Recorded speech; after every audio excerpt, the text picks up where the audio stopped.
O dízimo. No vídeo de hoje, um texto escrito pelo pastor Adalto Celestino e publicado no jornal Mensageiro da Paz, na segunda quinzena de janeiro de 1938. Seja bem-vindo ao Diário Pentecostal Historiando, análise histórica e crítica sobre o movimento pentecostal brasileiro. Se inscreva no canal e siga nossas redes sociais. O povo que não conhece a sua história está condenado a repeti-la. Eu fiz um levantamento de publicações do jornal Mensageiro da Paz sobre a questão do dízimo. É um assunto polêmico que fomenta grandes discussões entre os cristãos. O jornal Mensageiro da Paz, vale lembrar, é um órgão oficial das Assembleias de Deus, em atuação e circulação desde 1930. O objetivo com esses vídeos é trazer para os seguidores do canal a visão que as Assembleias de Deus tinham em relação aos dízimos entre os anos 1938 e 1964. Através desses vídeos é possível fazer um comparativo entre o passado e o presente, entre o passado e a realidade assembleiana em relação aos dízimos e ofertas. Todos os dízimos pertencem a Jeová. Santos são a Jeová. Levítico 27:30. Trazei todos os dízimos à casa do tesouro, para que haja mantimento na minha casa. E depois fazei prova de mim, diz o Senhor dos Exércitos, se eu não vos abrir as janelas do céu, e não derramar sobre vós uma bênção tal, que dela vos advenha a maior abastança. Malaquias 13:10. Que é dízimo? É a 10ª parte de qualquer valor, mercadorias, colheitas e outros rendimentos. No livro de Levítico está escrito que as dízimas são do Senhor. O Senhor reclama para si, para a sua obra, para o bem comum, o dízimo. Não que ele o necessite para uso próprio, mas em reconhecimento como legítimo possuidor e doador de todas as coisas. Já no tempo de Abraão, estava em uso pagar o dízimo, Gênesis 14, versículos 18 ao 20. Jacó, quando ainda peregrino, pobre e exilado, prometeu em Betel dar ao Senhor o dízimo de tudo quanto ele lhe desse, Gênesis 28 e 22. O sistema do dízimo estava ligado ao sacerdote de Melquisedeque, Gênesis 14, 16 ao 20, 28, versículos do 11 ao 22, Levítico 27, dos versículos 28 ao 32, e não é demais afirmar que deve subsistir também enquanto durar o presente sacerdócio espiritual de Cristo, que é a segunda ordem de Melquisedeque, Hebreus 5, versículo 6, Hebreus 7, do 1 ao 9, 1 de Coríntios 9, do 11 ao 14. O dízimo, por estar ligado ao sacerdócio, deve estar ligado também à obra do Evangelho. Dai e dar-se-vos-á, disse Jesus, Lucas 6:38, todas as coisas que possuímos são do Senhor. São-nos dadas por Ele, recebemos-las com muita alegria, mas esquecemos-nos de devolver a 10ª parte. Apoderamo-nos de tudo sem nos lembrarmos do que Jesus disse. Dai a César o que é de César e a Deus o que é de Deus. Se não dermos o dízimo ao Senhor, estamos roubando a causa e o mandamento diz, não furtarás. Mais bem-aventurada coisa é dar do que receber, é o que está escrito. Meditemos, pois, na palavra de Deus e sejamos fiéis dispenseiros, para que, quando formos chamados, possamos ouvir aquela voz suave e confortadora. Bem está, servo bom e fiel, entra no gozo do teu Senhor. Devemos reconhecer que somos do Senhor. De um momento para o outro pode chamar-nos a prestar contas. Portanto, consagremo-nos inteiramente a Ele e acharemos que é fácil dar a 10ª parte de tudo que ganhamos.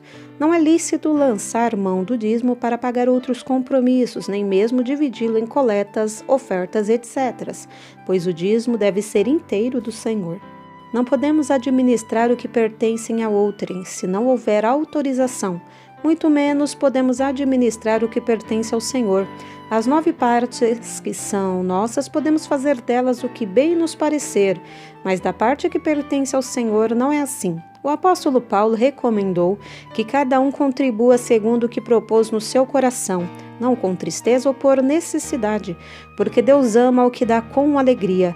E mais adiante acrescenta, visto que, como na prova desta administração, glorificam a Deus. Está claro que na dispensação da graça, o dízimo não é imposto por qualquer lei, mas é voluntário, deve ser dado com alegria no dizer do apóstolo. Alguém pode dizer, não dou dízimo porque não entendo como e para que fazê-lo.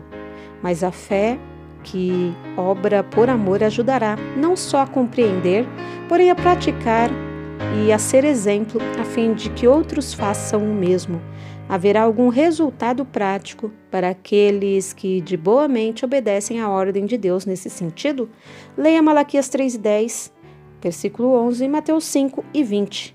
Como devem ser sustentados os mensageiros de Cristo? O apóstolo Paulo, em várias de suas epístolas, faz referências claras ao assunto que o trabalhador deve receber e recomenda às igrejas que não deixem em falta os seus obreiros. Tito 3, versículos 13 e 14. Paulo foi um obreiro fiel e desprendido das coisas terrenas, mas era natural que explicasse às igrejas que o obreiro é digno do seu salário, tal como na velha aliança. O povo de Israel foi redimido, comprado do cativeiro do Egito, não pertencia mais a si mesmo e por isso mantinha o serviço divino. Nós igualmente fomos remidos, comprados, pois estávamos vendidos, escravizados pelo pecado, mas agora estamos livres e por esse motivo devemos contribuir voluntariamente para a manutenção da obra do Senhor e sustentar os que expõem suas vidas pelo nome do Senhor Jesus Cristo. O exemplo de contribuir foi dado pelo próprio Jesus. Ele tinha poder até para transformar pedras em pães, mas certa vez, tendo que pagar o tributo às autoridades, mandou Pedro pescar um peixe de cujo ventre retirou uma moeda e com ela pagou o tributo. Jesus, se quisesse, multiplicaria o alimento todas as vezes que fosse necessário para si e para os discípulos. Entretanto, está escrito que algumas mulheres o seguiam e o serviam com seus bens, prova de que eram aceitas as ofertas para o bem de todos. Quando vivíamos segundo o curso deste mundo, pagávamos um tributo muito grande, pois as extravagâncias, o álcool, os remédios, as diversões quase diariamente eram um dízimo bem mais pesado com que contribuíamos para o mundo. Por que então agora não contribuir para a construção de templos das nossas igrejas? Por que não auxiliar a obra de evangelização? Por que não socorrer os pobres? Por que não empregar bem ao menos parte do nosso capital?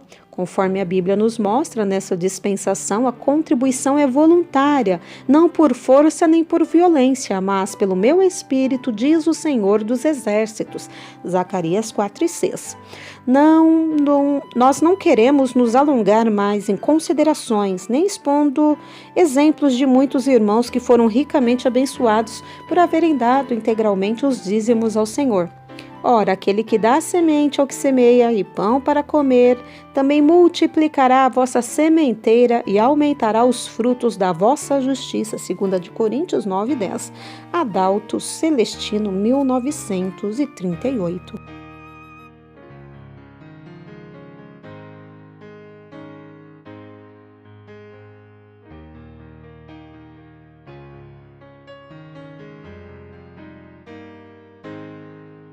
Assista a todos os vídeos da série O Dízimo, És Dizimista, Trazei Todos os Dízimos, Roubará o Homem a Deus? É pecado não dar o dízimo?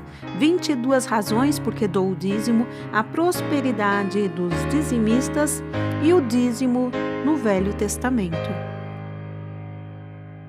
Porque nada podemos contra a verdade senão pela verdade. Segunda carta aos Coríntios 13:8.